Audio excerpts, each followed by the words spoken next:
Hey, what's going on, everybody? I hope you guys are having a good day. I'm Dr. Boyce Watkins from Your Black World, the Black Business School. I'm hanging out here in San Diego. This week we're doing the 48-hour business school here, where we gathered a small group of students, a very small number of students, and we're helping them to get their business off the ground and take their business to the next level. So it's really sort of almost like one-on-one sort of interaction. It's one of our premium programs in the Black Business School that we offer to people that really, really want to be sort of right there in the same room with us. But also, as you know, you can actually get started in the Black Business School for nothing. So we have something available for everybody at every price range, every affordability range. There's no one on this planet, no one in the history of this world who couldn't afford to learn from our professors in the Black Business School. We got Dr. Claude Anderson who's going to be joining us very, very soon on our faculty. He wrote the book Powernomics, Black Labor, White Wealth.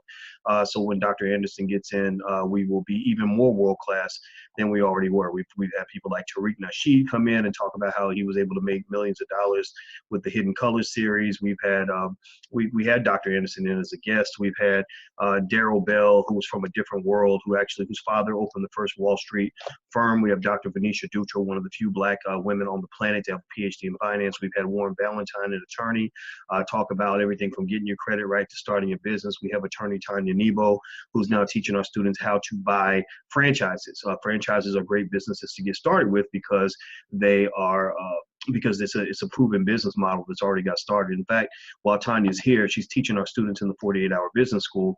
I'm actually going to talk to her about ways I can invest in a franchise myself, because I actually want to figure out some other options in terms of investment. So if you're interested, feel free. Jump into the Black Business School, give it a try.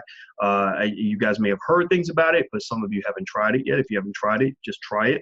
Doesn't cost you a thing. Go to theblackbusinessschool.com. That's theblackbusinessschool.com, and you can see why 97% of our students said they love us and they would love for their friends to attend, because it's better than college. It's not as good as college. It's actually better because we actually are able to give you better education that's more activated, it's more culturally relevant, and at a price that is pretty much non-existent compared to the $200,000 you spent to go to college.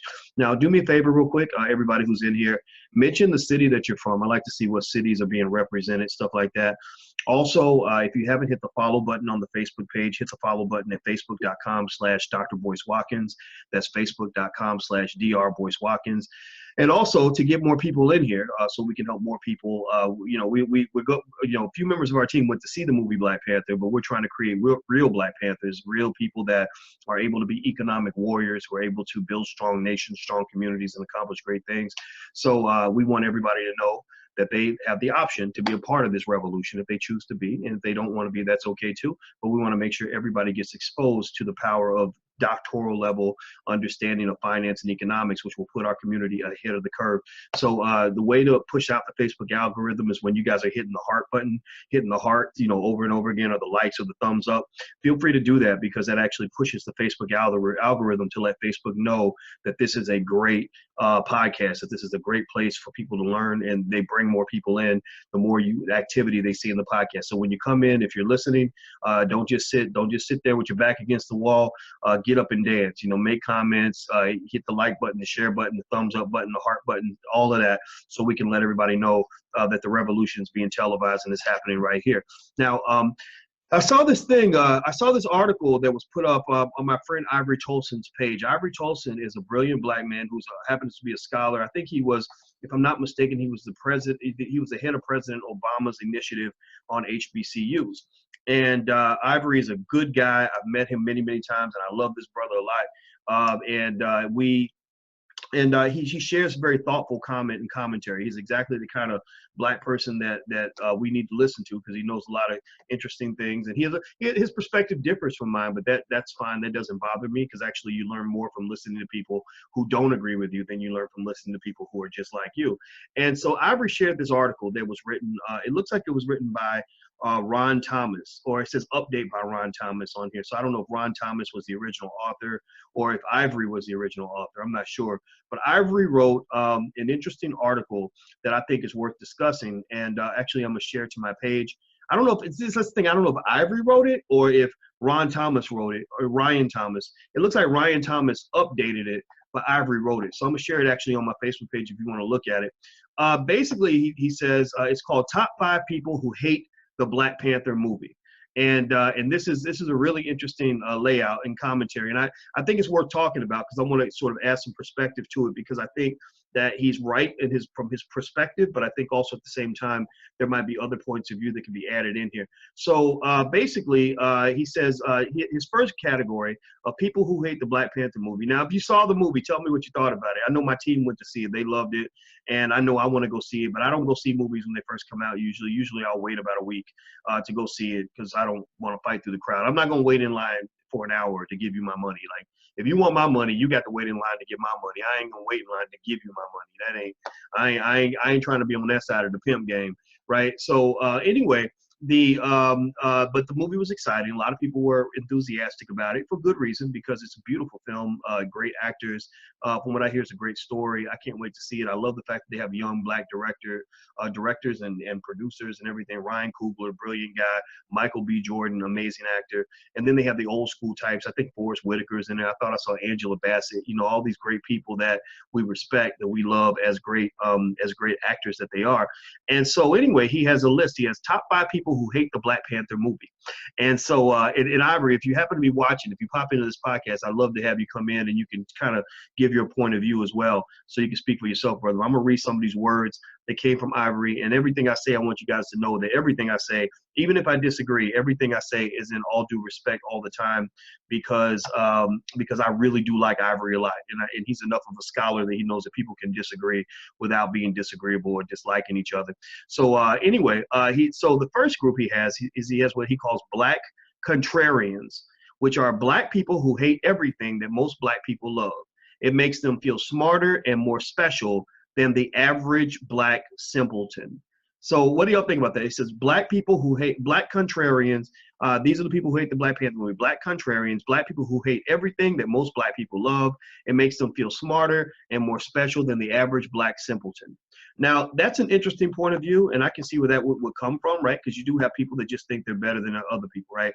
I grew up, I spent a lot of time around bougie Negroes, you know, who got PhDs, JDs, MBAs, you know, LLC, whatever little letters behind your name that you got to make you feel better than other people. I know a lot about that. I know the MS, the BAs, the BSs. I know a whole lot of people that have a whole lot of education who think that makes them better than other people, and that gets on my nerves too.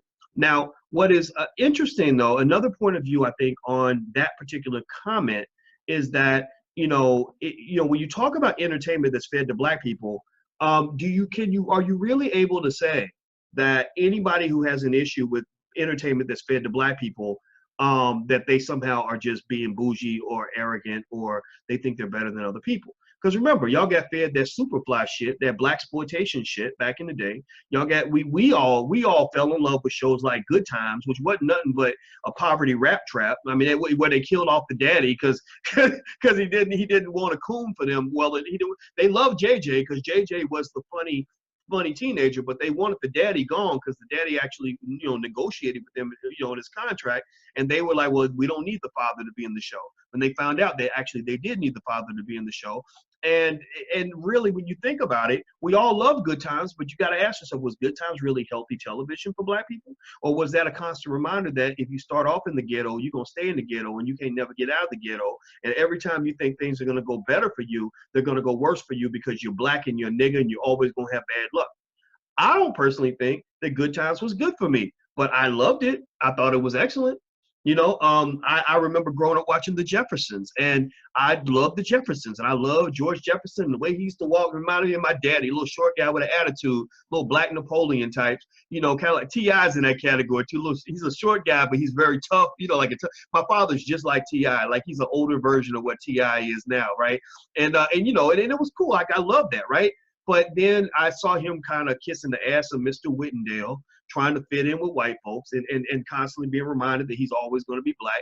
And I don't really know how healthy that was or unhealthy. I mean, it was okay. It wasn't bad. I mean, he was an entrepreneur, and you got to give respect to that. But it's media that's fed to Black people by white people and Jewish people.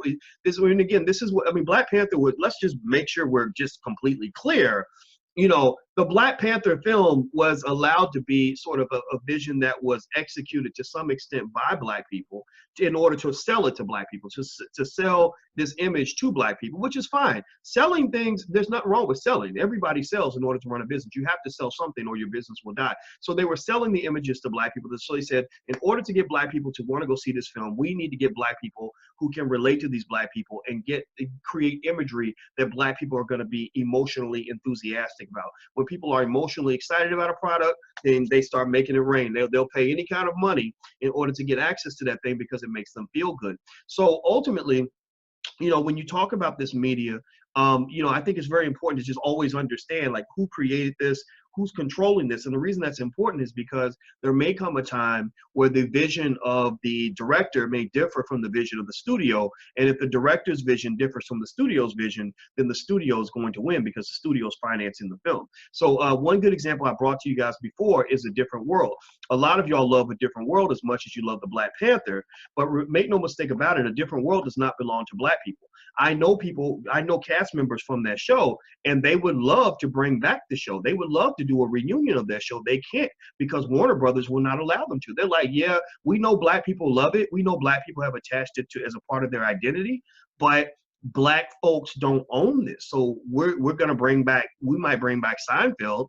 We might bring back Friends. We might bring back Roseanne, but we're not going to bring back A Different World because we don't care. We don't love it the way you do, right? So the Black Panther might be in that same category, but it doesn't make it bad. It's just reality, right? So I think the idea of the Black contrarian who dislikes everything that Black people love, I think obviously that's a problem, right? If you automatically hate everything Black people love, then that's an issue.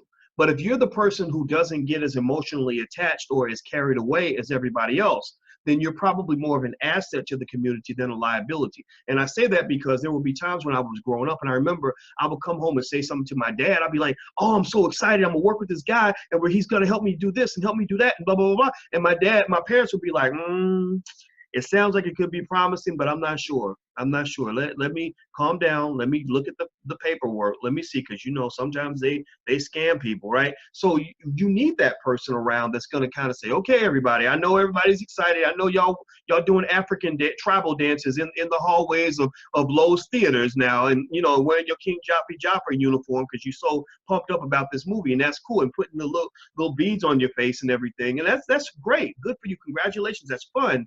But there are some people who say, okay, let's see what's really happening here. Because the thing about entertainment is that entertainment is designed to make you drunk.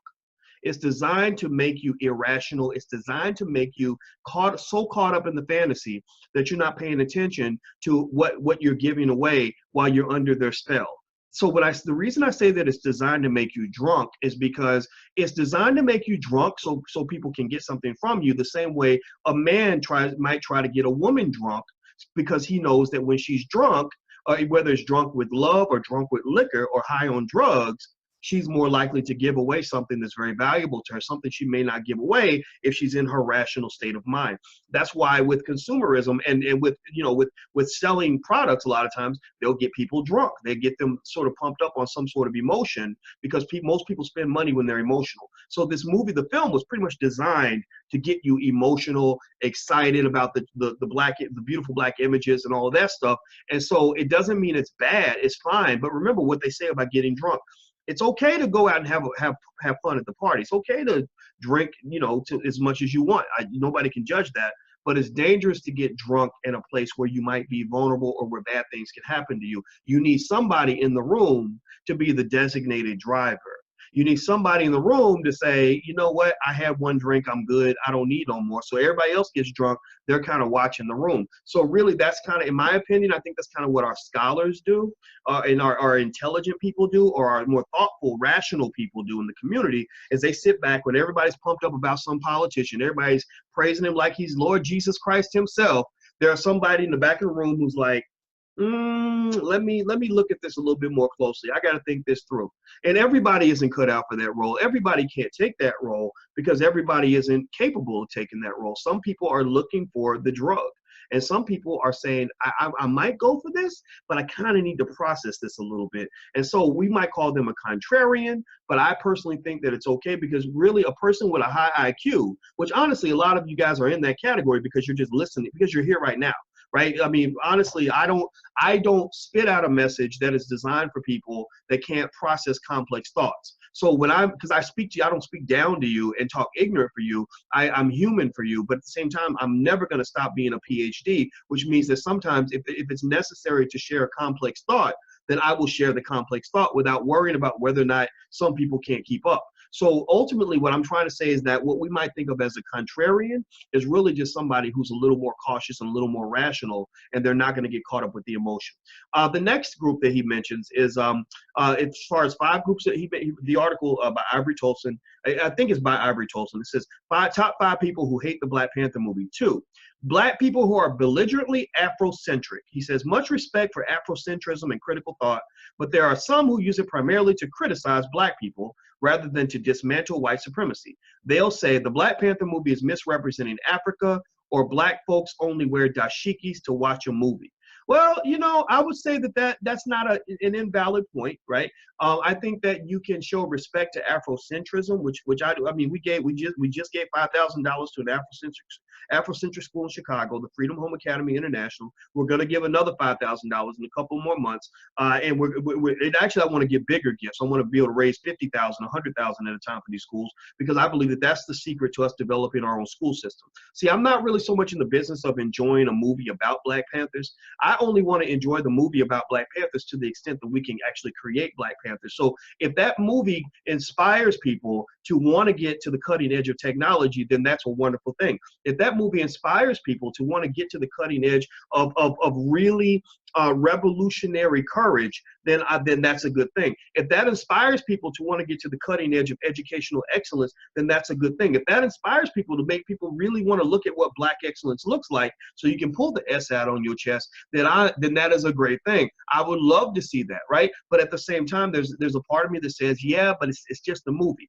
right? And so a lot of times people would rather watch Black excellence and applaud Black excellence than to do the work to actually become excellent. It's almost like when I was overweight, and I would love watching the Olympics, and I would love imagining myself as this well-trained super athlete with a six-pack in his belly. But did I really want to get up and go do the work every day to actually become that person? No, I did not want to do that. So ultimately, I think that we love movies like this, for good reason, because it's really fun to watch. But I think at the end of the day, when it comes to sort of executing what it takes to really have that level of power and excellence, it's doable. People have done it. Countries have become that powerful before, but you have to have a culture that surrounds that level of true Black excellence. So I think that when he says belligerently Afrocentric, I think the word belligerently is enough of a qualifier. That adjective kind of allows him to separate Afrocentric people from those who are in the extreme. And we know that the extremes of the conscious community can be pretty outrageous. We've seen that, just like anything else though, right? We know the most extreme feminists are downright scary. The most extreme, capitalists become incredibly destructive. So ultimately the most extreme Afrocentric people, I do think, can be harmful to the community. I think that if you spend more time putting Black folks down than lifting them up, I think that could be an issue. But I think at the same time, he has to be careful in a statement like that not to be dismissive and disrespectful of Black people who are Afrocentric, because these are people who have reached out and found their culture. They're connected to something that has deeply entrenched roots throughout thousands of years of history. And all you got is Martin Luther King and slavery, and all you got is whatever white people have given you. So ultimately, while you might become dismissive of the so-called conscious community, or the Black folks who wear the dashikis, or the Black folks who know all about Africa, who visit Africa every year, you might be dismissive of them, but really you have to understand that if they really wanted to be nasty, they could be very dismissive of you, because you ain't really got nothing to grab onto except whatever white folks have fed to you. So really, instead of sort of isolating and marginalizing Black people who love Africa, who are connected to Africa, you might want to spend some time learning from them, because at least you'll have some sort of root to grab onto, because right now you don't have any roots. Like, I forgot which historian said this, but he said, if you talk about Black history and you start from slavery, then everything else looks like progress. So literally, if y'all grew up in the same kinds of schools I went to, a lot of the Black history conversations started with, we used to be slaves and now we're here. Started from the bottom, now we're here. right? Like we start, you know, and then you get older and you're like, wait a minute, there's a whole lot more to this than what I was told. And so ultimately, you know, because you started off with such a dismal, horrible way of seeing yourself, then you really think that you're doing good because you didn't go to jail and you got a GED, you know. And so anyway, let me keep going. Number three, he says that the third out of five groups, according to Dr. Ivory Tolson, the third out of the five groups of people who hate the Black Panther movie are three what he calls black deep subject matter experts. Black deep subject matter experts. Let's see. They could be an amateur. They could be an amateur movie critic or Marvel Comics expert. They don't hate the movie per se, but they do enjoy condemning other Black people for jumping on a bandwagon or not having a true ability to discern true quality. They like to point out all the things the movie missed and all the Marvel movies that were better. Okay, I can see that. I can see. I know people like that. I'm gonna tell you, I love. You know what? One of the things I love about this movie, honestly, it not just because it's Black and African and beautiful, but I just like Marvel comic movies. Like I'm a comic. I'm not a comic buff. Like I can't tell you the backstory of Batman, Superman, and all that stuff. I mean, in the household I grew up in, that just wasn't something that grown men really did. You know, like I don't. I can tell you the backstory of how to start a business and how to feed your kids, but I can't tell you the backstory on Superman versus Batman and how they became enemies, and I can't tell you whether the Dallas Cowboys offensive line is better than the offensive line of the San Francisco 49ers, or which players have the franchise label and which ones are on the trading block next season. I can't tell you that because that's not my life. That's not what I care about. That's not what I think about on a daily basis. That's Jerry Jones's money. It ain't mine.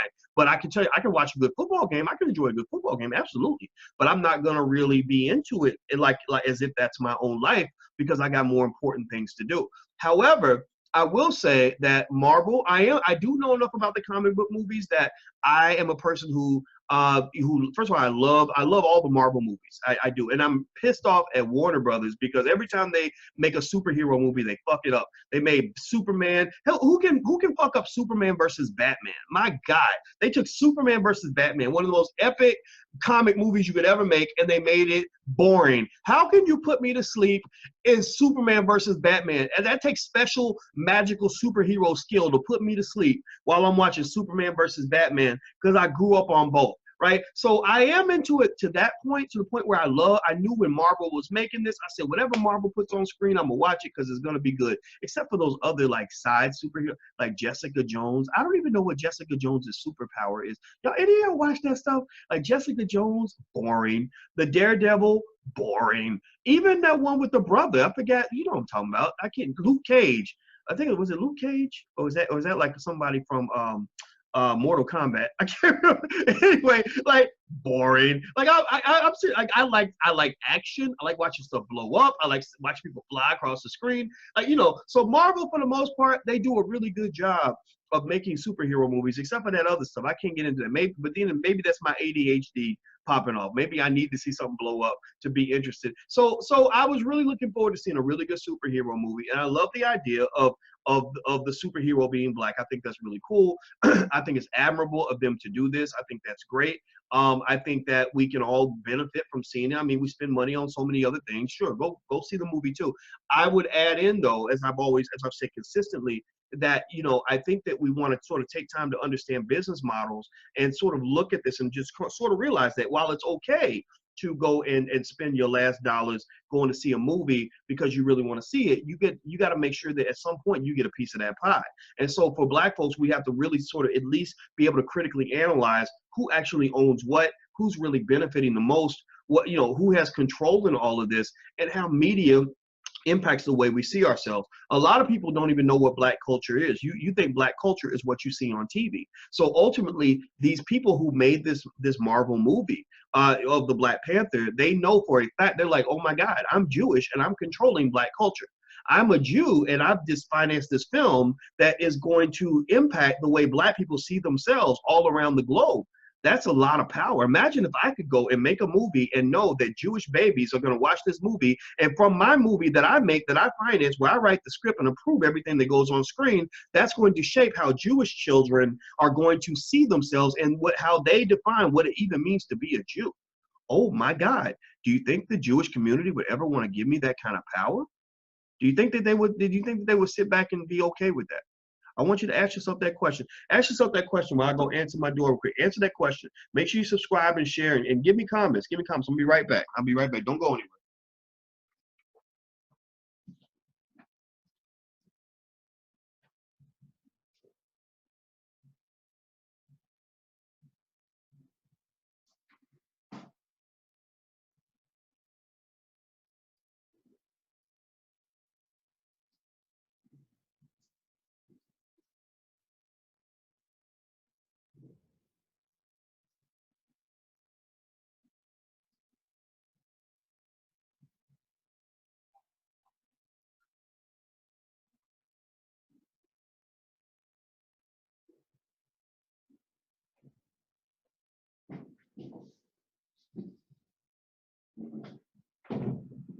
Okay, don't go anywhere. I told you I'm coming back.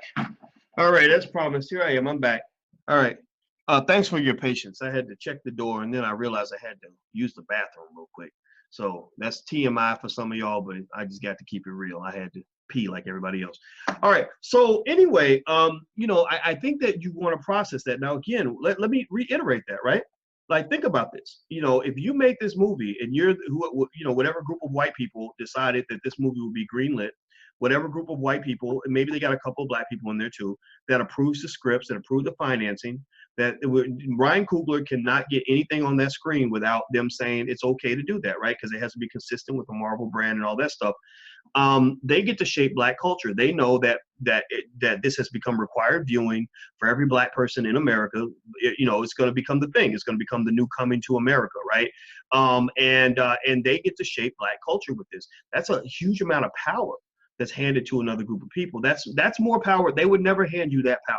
That's just a fact. Anybody who disagrees, tell me if you disagree. Somebody says, did I wash my hands? Yes, I did, and they're wet, so I'm gonna splash you right there. All right, so ask yourself seriously, if the Jewish community was aware that Boyce Watkins was making a film that was going to be required viewing for every Jew in America and beyond, and it was going to shape the way Jewish people see themselves and the way they see each other and the way they see Jewish culture, how would they feel about that? Would they just be like, it's all good, man.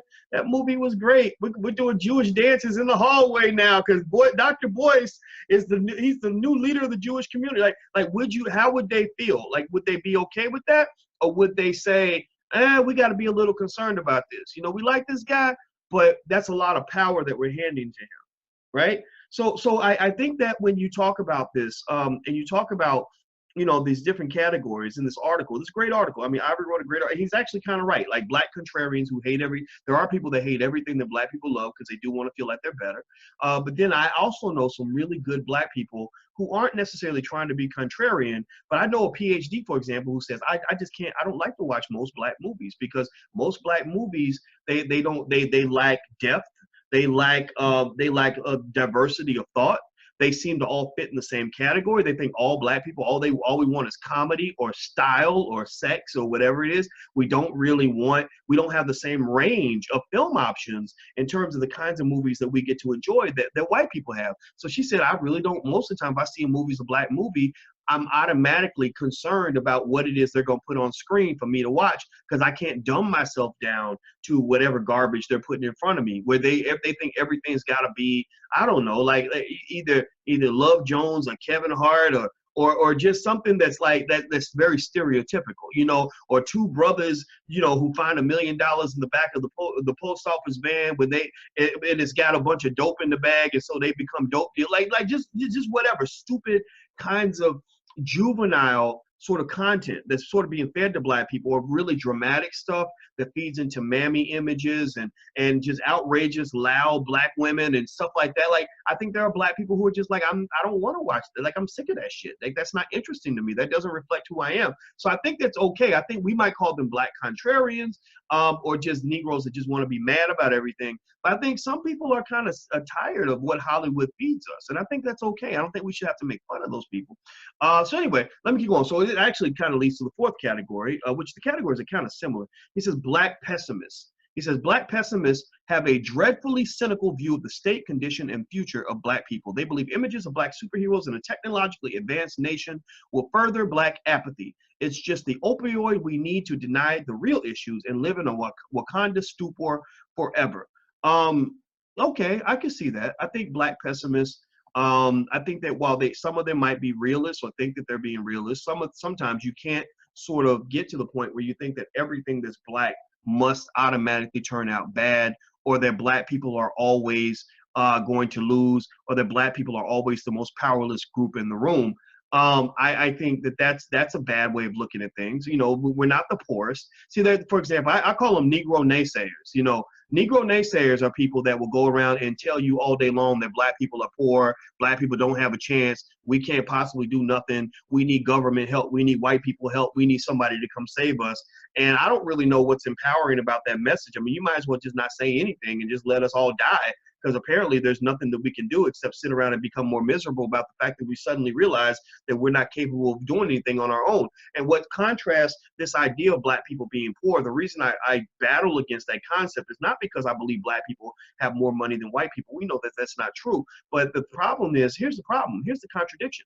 You're saying Black people are desperately poor, but do you know that this movie, The Black Panther, has already set like box office records because we're putting so much money into the pockets of Marvel? Just from Thursday night, the movie made almost $30 million, 25 to 30 million.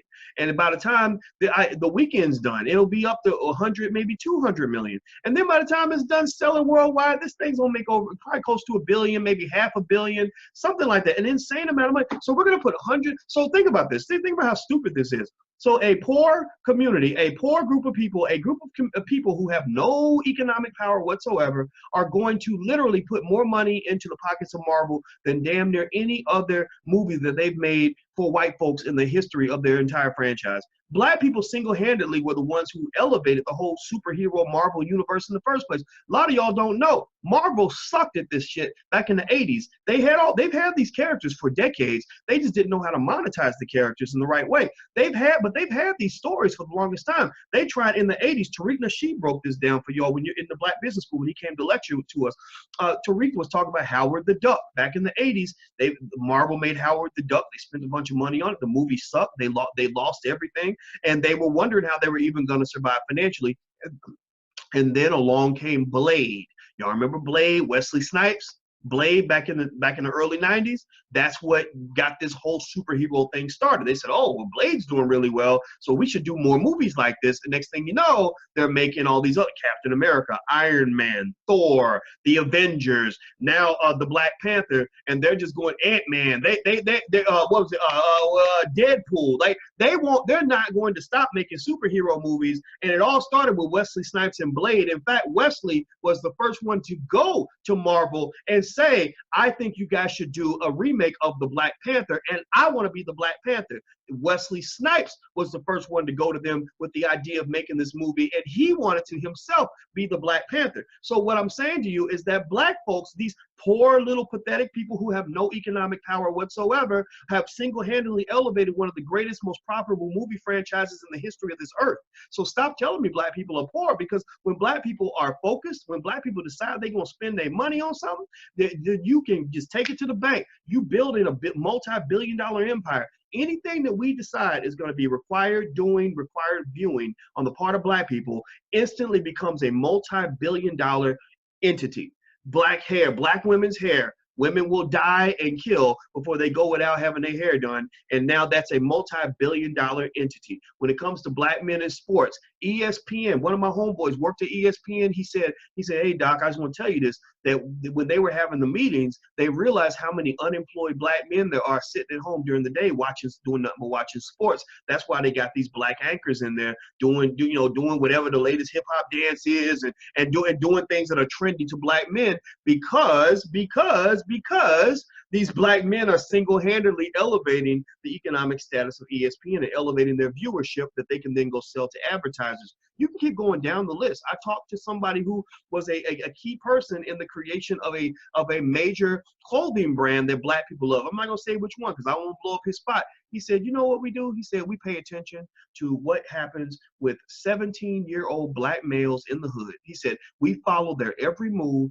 because we know that whatever he does, the rest of the world will follow. So whatever he's wearing, we start wearing, we get our people to wear something similar. And next thing you know, we're able to make money because everybody follows what that 17-year-old black male in the hood is doing. Whatever he thinks is cool, the world thinks is cool. So what I want you guys to understand is this. Look, stop telling yourself that you're poor. Stop listening to these dumbass idiots who know nothing about economics, who are telling you that black people are broke and black people ain't got nothing, because that is contradicted by all the evidence that's out here. If black people were a nation, if all African Americans got together and said, we are going to be a country and we're going to be Wakanda and we're going to lean on the economic power that we control ourselves, do you understand that from the jump we would be one of the 10 richest nations on this earth? How can you be one of the 10 richest nations on this earth but still call yourself poor? I will tell you how. It's the illusion of mass distraction. The illusion is that you're standing next to the white American male who is one of the craziest, most hardcore gangster capitalists in the history of this earth,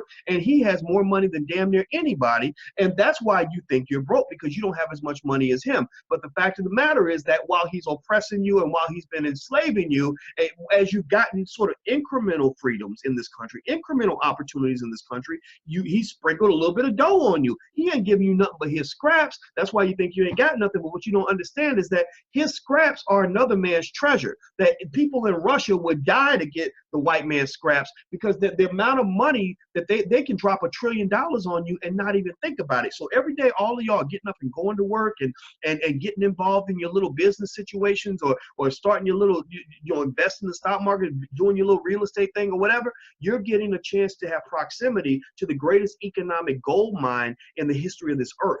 So what I'm trying to say to you at the end of the day, point blank period, is that no, black people are not poor. Poor is a relative concept. Again, if we were a poor community, there's no way on this earth that we could be setting box office records for Marvel right now, where they are sitting back and they are ecstatic over the fact that they got black people doing African dances in the hallways, which means that we're gonna keep on making it rain on the people that made this movie. That's just point blank period. So let me keep going. Number 5. He says, top 5 people, Dr. Ivory Tolson, top 5 people who hate the Black Panther movie. Number 5 is racist white people. Number 5 is racist white people. And okay, there's nothing else to say about that. I mean, yeah, that's true. They don't like that shit. So I ain't got nothing to say about that. All right. And then he has an update, number 6, and by Ryan Thomas. Ryan Thomas says, black woke people who need a nap.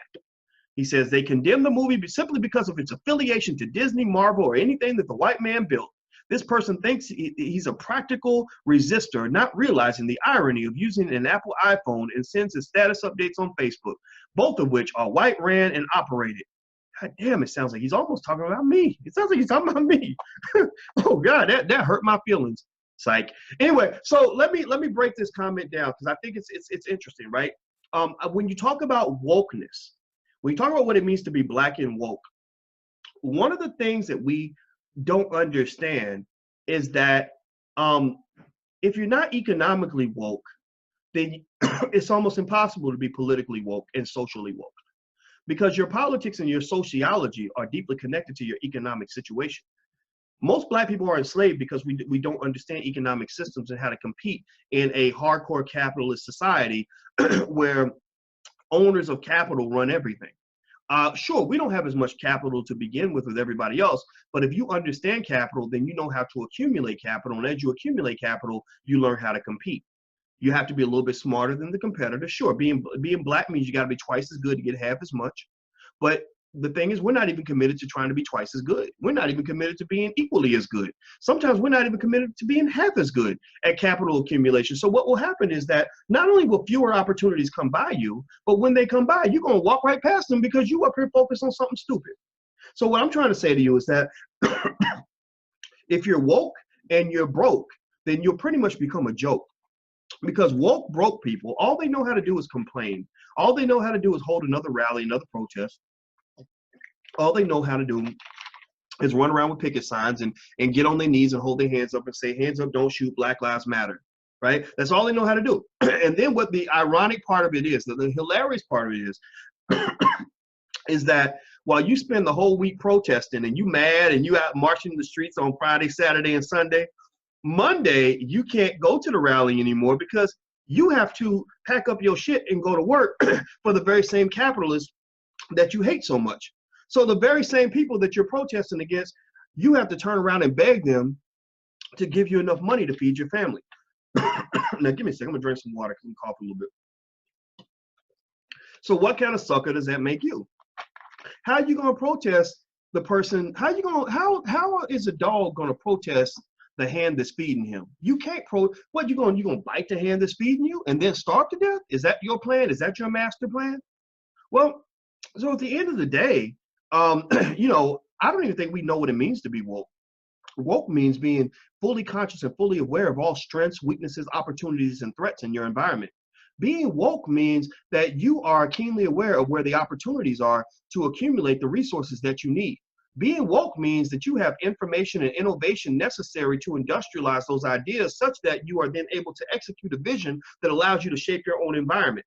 See, a person that's woke is a person that is aware. They know where everything's at. They know what's coming. They know what they got. They know what they need. They set their goals and targets. They know the environment so well that a woke person can never be a product of their environment. For a truly woke person, spiritually, physically, economically, psychologically, socially, etc., a truly woke person is one where the environment becomes a product of him, where a woke person can walk into a situation and say, nope, that ain't right. That ain't right. We need more of that. Watch out for that. We got some of this in the back. Oh, no, let's take this and we're going to make some more of that. We need to pack up because right now in the present, we're doing okay, but we got to watch out for the future. Oh, no, right now we're behind in this area, but if we do this, this, and this, then we can get ahead. See, a woke person is conscious on every level imaginable, where they know what's happening where they are, but they also know what's happening where they're not. They know what's happening all around in the areas that they can't even see. They're aware of what's happening right in front of them, but they're also aware of what happened in the past. They're also aware of what's going to happen in the future. And then on top of that, they can go to the fourth dimension, which means they don't just see the past, the present, and the future. They can see possibilities of the past, present, and future based on their actions, based on what actions that you commit to. That's not even the fourth dimension. That's the fifth dimension, actually. That is the fifth dimension. The three dimension means you can see length, width, height. You can see time and space and all that. The fourth dimension means you see time. So you see not just everything that's around you, but you can see everything that's happened in the past and all that can happen in the future. The fifth dimension means that you don't just see the past, present, and future and all that's happening all around the world. You see everything that could be. You see your friend and you say, what happens if my friend becomes my enemy? Or what happens if my enemy became my friend? Or what would have happened if we had fought this battle a little bit differently and we had changed this and done it that way instead? What would happen if we stopped doing this and start doing that instead? That's when you are truly woke. That is a level of understanding where you literally become a true superhero in your own reality. You become a Black Panther. You then have the ability to say, let's change this and fix that. Let's go over here and get some more of that. Let's watch out for this. Let's look over here. Think about it. What's the Black Panther do? He's a fucking superhero that can see stuff that's coming before it's coming. He knows when the threat's going to arrive. He knows what they need to do to get ready for the battle. He knows his senses are at a level that most human beings can't comprehend. And so to me, if you want to know what my vision of a Black Panther really is, it is a Black person who is super duper woke. And they're super duper strong because their wokeness has been industrialized and actually manifests itself in physical activity, where they have be able to become fortified against all their enemies because they're aware of where their enemies are. See, so a lot of these Black folks talking around here talking about I'm woke, I'm woke, I'm woke. Those stupid sons of bitches, half of them can't survive. The white man could take them out in 30 seconds or less if he wanted to, because you don't even know where the threat is at. You sit down and you'll watch. I'll give you an example. I know a lot of woke people who will sit there and consume entertainment and not spend 1 second critically analyzing what this entertainment could be doing to their brain. They will eat food and not care when you tell them, like, well, you know that food has has all these GMOs and poisons and everything else in them. Like you do know that this it could cause cancer. Well, they're like, oh, shut up. You trying to be a stickler. This is some good ass chitlins. You know, like people people like that. You know what I'm talking about. Like you can poison them with food. You can poison them with education. You can poison them with entertainment. You can poison them with shitty ass hip hop music that's on the radio. You poison them economically by putting them in a trap because they're not woke. They're not conscious. A person that is not conscious. So pay attention to this guy's statement. He starts off by saying, Black woke people who need to take a nap. Why would you, that right there tells me that you're not a woke person. Why would you encourage a woke person to go back to sleep? Like that's like a woman where she's surrounded by a bunch of men who want to rape her, and you tell her, no, take more drugs and go back to, and go and become unconscious again so they can keep raping you. So when you're telling people to go back to sleep, then that's a real issue because we don't need no more sleepy ass Negroes in this world. Is somebody at my door? Okay, I heard a noise. I thought somebody was at my door. See, because I'm woke, I can hear the door. Anyway, I didn't mean to get too deep with you guys, but that's it. That's my vision of wokeness. Wokeness means being alert, being aware, being informed. It means being able to innovate. It means being just keenly sensitive to everything that's happening in your environment, because that's really what it takes to defeat white supremacy. That's why most Black people won't do it. Most Black people can't get to that level of wokeness. Most Black people don't want to get to that level of wokeness. And so ultimately, you know, what's going to really happen is that those of you who do get to that point where you really have this awareness of who you are and how things are supposed to work, you're probably not going to fit in very well. And I'm not even going to sit and pretend like I'm super woke. I'm not saying that I know everything. I don't know everything, but I know a couple of things. I didn't get this PhD for nothing. I did, you know, and I didn't just get it. I use it every day. I analyze everything. I will analyze this water bottle to the point where you think I'm just weird because I'm literally I'm asking myself, why does it have this shape at the bottom so you can hold it a certain way? Why is it blue? What is Aquafina? What are these ingredients on the back? Why is it a plastic cap instead of something else, right? So that's just kind of what happens. And so I really think that that's a component of wokeness. I think we need more critically thinking Black people in this world, not to the point where you can't go to a movie like the Black Panther and dumb yourself down.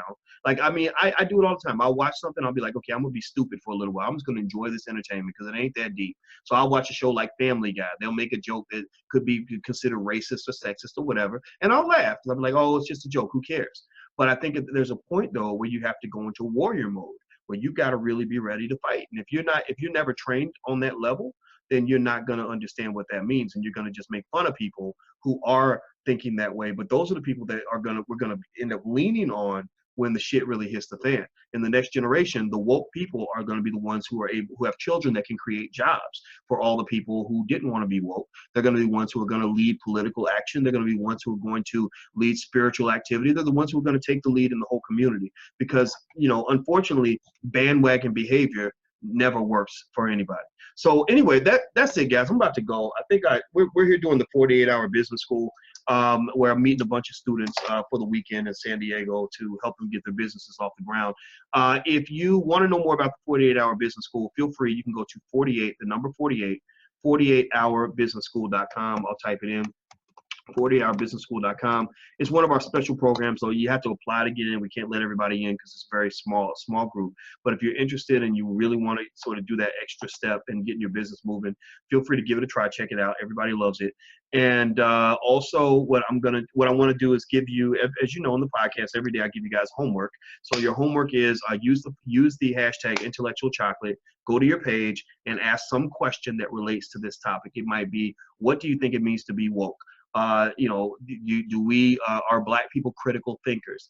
Do you think the movie The Black Panther is completely good for the Black community, or do you think that there might be some issues? Like, ask any question that you want and use the hashtag intellectual chocolate. I'm gonna check the hashtag and see what you guys are talking about. The other thing is, last but not least, what I want to do is I'm gonna give away $50 worth of Bitcoin to 2 people.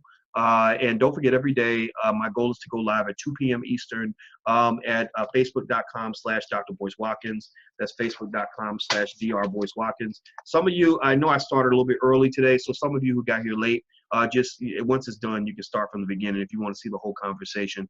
And sorry, I have to switch the time around. Sometimes my schedule doesn't let me sort of have a consistent schedule. But give me your email address for your Coinbase account, and I'm gonna send 2 people $50 worth of Bitcoin right now. So give me your email address for your Coinbase account. In case you guys haven't noticed, crypto has really recovered a lot. I'm looking at my Coinbase account, and it's probably gone up by about 20% in the last week. But my thing with investing, as I teach students in the Black Stock Market program, is the number one goal is just to be consistent. That's all that, I just pick a strategy, I stay with it, and I'm not going to change it just because the market went a little bit south. That doesn't bother me, because I'm not in this game to make money by next month. I'm in this game to make money in the next 10 years. Also, on the day I die, whenever that is, I want to make sure that I can leave an institution in place and leave some wealth in place so that this can be built upon in the next generation. And also, I'm going to have trust in place to ensure that the money is not spent or invested in ways that are inconsistent with the values of this organization. So that's just sort of a blueprint in case you guys are looking for a way to kind of plan your own death. Just so you guys know, if you live in Philadelphia, we just agreed to put our first office in Philly for the Black Business School. We're gonna go with this art gallery. We're gonna be on the third floor of the art gallery because we like the ambiance. It's Black owned. We want to give our money to a Black man, which makes us very excited. And so we're gonna be in the Philadelphia area the next month or so. We're gonna go ahead and sign this lease and get set up, and that'll be our first office. Once we get Philly kind of moving and understand our operational procedure, we're gonna go to Chicago and LA and London and some other places as well. So let me hop in here. So if you know of places that you think that we might want to lease or places that we could buy, feel free to shoot me a message, and I'll be glad to consider that, because we definitely like buying from Black people. Of course, sometimes you can't, but we like to buy. When we buy our real estate, we like to buy it from Black people. So the first person is going to be Eric Brown 007@gmail.com. So congratulations, Mr. Brown. I'll be sending you $50 worth of crypto right now, $50 worth of Bitcoin. The next person, okay, Kim, you just gave me Kim Crouch, you just gave me the long address, that I can't really write down. But you know what? I'm gonna go ahead and just give it to Kim. So Kim Crouch, congratulations. I'm gonna copy your address because I need to copy it in order for me to send you the Bitcoin. So Kim Crouch and Eric Brown. So please give a digital congratulations to Kim and Eric for winning the Bitcoin giveaway for today. I'm going to do that every day, every podcast. Invite your friends to this podcast. And remember, when you come in, be active, make comments, hit the like button, the share button, heart button, thumbs up button, all of that, because that actually pushes the Facebook algorithm to let people know that we're here. And I personally think that the ideas that we talk about here are different from what you hear almost anywhere else. Jason says, Boston needs you guys. Well, Boston needs Jesus, because Boston, y'all got a bunch of crazy racist white people out there. And I don't know if we can sustain an office in Boston yet. Boston isn't going to be at the top of the list, but we're going to be close, right? So if you're in Boston, you can take a train down to Philly, go up to Brooklyn. We're going to set up in Brooklyn. We're setting up in the places where we know we have the most support. And we based it on our tour. So when we went to certain cities, we got strong support. Some cities, the support wasn't as strong as others. The strong cities are where you start, because we have to be able to make a profit so that we can continue to expand and hire more people and really develop a nationwide platform space. But also what we're going to do is we're going to have Black Movie Night, where we're going to show Black movies every single week and also have a discussion afterwards. So we want to sort of become not just business schools, but we want to have sort of business schools where you can get as much education as you want, better than college at a fraction of the cost. Also, free enterprise zones, if you want to call them that, where there's going to be lots of business being done, Shark Tank style scenarios set up. We're going to have a bank. Every single center is going to have its own bank where it has a pile of capital that can be used for investment in various businesses, things like that. Also networking sessions, also Black marketplaces, things like that. And then the last component will be theaters. We want to actually impact Black media by using every single space as a Black movie theater, where we'll have Black Movie Night at least a couple of times a week, where you can come in and watch a Black movie and also have a discussion afterwards. So I think the model we thought about for years. We got the capital to pull it together. We're putting it right back into the community, and I'm super excited. So I hope that when we come to your city, you'll come and hang out with us, because I guarantee you that you're going to love it. And if you don't love it, if it doesn't change your life, then we want to give you your money back, because we don't want anybody's money if you don't feel that we aren't the best thing out here. So anyway, guys, I'm out of here. Have a great day, and I'll talk to you soon. And it's always awesome. Take care, everybody. Peace.